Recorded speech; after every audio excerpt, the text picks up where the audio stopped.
20 सितंबर की वो रात जब सिंगापुर से चीन की ओर जा रहे एक मर्चेंट नेवी जहाज पर सब कुछ सामान्य दिख रहा था, लेकिन कुछ घंटे बाद जहाज पर मच गई हलचल, क्योंकि उस रात गायब हो गया उत्तराखंड का लाल करणदीप सिंह राणा समंदर के बीचों बीच रात के सन्नाटे में। आखिर ऐसा क्या हुआ कि जहाज पर मौजूद एक सीनियर डेक कैडेट अचानक गायब हो गया। 19 दिन बीत गए, जहाज चीन भी पहुंच गया, जांच भी शुरू हो चुकी, लेकिन करणदीप अब तक लापता है। करणदीप सिंह राणा मूल रूप से रुद्रप्रयाग के रहने वाले, लेकिन परिवार कई सालों से देहरादून के पटेल नगर में रह रहा है।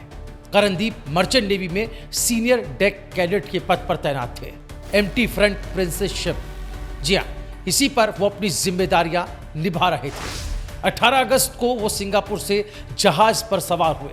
जहाज ने इराक के रास्ते चीन की ओर रुख किया और फिर 20 सितंबर को सफर के बीच अचानक करणदीप गुम हो गए।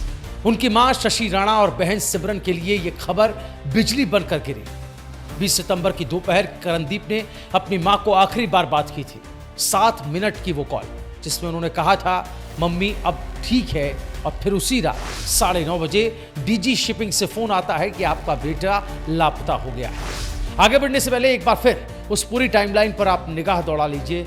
18 अगस्त को करणदीप सिंगापुर से शिप पर चढ़े। 20 सितंबर को जहाज इराक से चीन की ओर जा रहा था। दोपहर 12:30 बजे करणदीप की मां से आखिरी बातचीत हुई थी। रात 9:30 बजे परिवार को करणदीप के लापता होने की सूचना मिली। 4 दिन तक समुद्र में तलाशी हुई, कोई सुराग नहीं मिला। 24 सितंबर को जहाज चीन पहुंचा, वहां जांच शुरू की गई।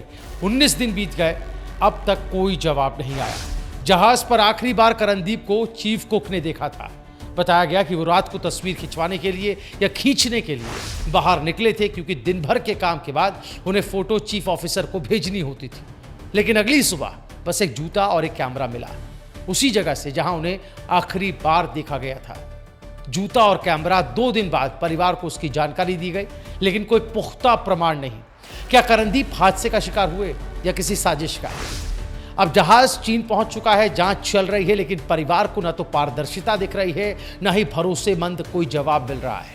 परिवार के 2 सदस्यों को जांच में शामिल करने के लिए पासपोर्ट और वीजा की प्रक्रिया की गई है, लेकिन कंपनी की ओर से अभी तक न वीजा आया, न कोई स्पष्ट जानकारी। दूसरे दिन की जांच में शिप के 4 अधिकारियों के बयान दर्ज हुए, लेकिन सिमरन कहती है हमें कुछ नहीं बताया गया। कौन क्या बोल रहा है, जांच में क्या निकल रहा है, सब कुछ अंधेरे में रखा जा रहा है।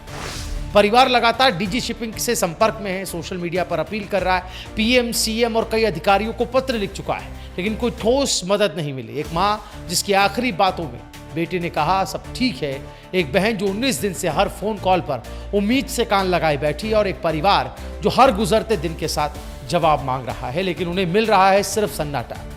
करणदीप ने कुछ महीनों बाद 3rd ऑफिसर की तैयारी के लिए कोर्स बुक किया था। कहा था कि अप्रैल में घर आकर इसकी पढ़ाई करेगा। दोस्तों, सवाल बहुतेरे हैं, जवाब कब मिलेगा ये भी सवाल है। सवाल ये कि आखिर करणदीप उस रात शिप से कैसे लापता हो गए? जहाज पर सुरक्षा इंतजाम कहाँ थे? कैमरा और जूता मिलने के बाद 2 दिन बाद क्यों बताई गई? क्या कंपनी कुछ छिपा रही है?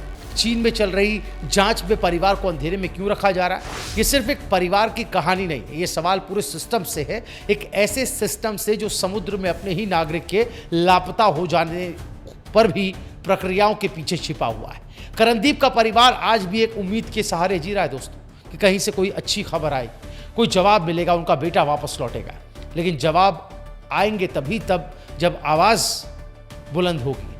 तो इस कहानी को जितना हो सके शेयर कीजिए, ताकि करणदीप की तलाश कोई एक परिवार नहीं बल्कि पूरा देश करे। अगर आप इस स्टोरी को देख रहे हैं तो लाइक कीजिए ताकि ये मुद्दा दबे नहीं, शेयर कीजिए ताकि ये आवाज़ दूर तक जाए, कमेंट कीजिए ताकि सिस्टम जवाब देने पर मजबूर हो, और सब्सक्राइब कीजिए ताकि करणदीप जैसे मामलों की हर अपडेट आप तक सबसे पहले पहुंचे।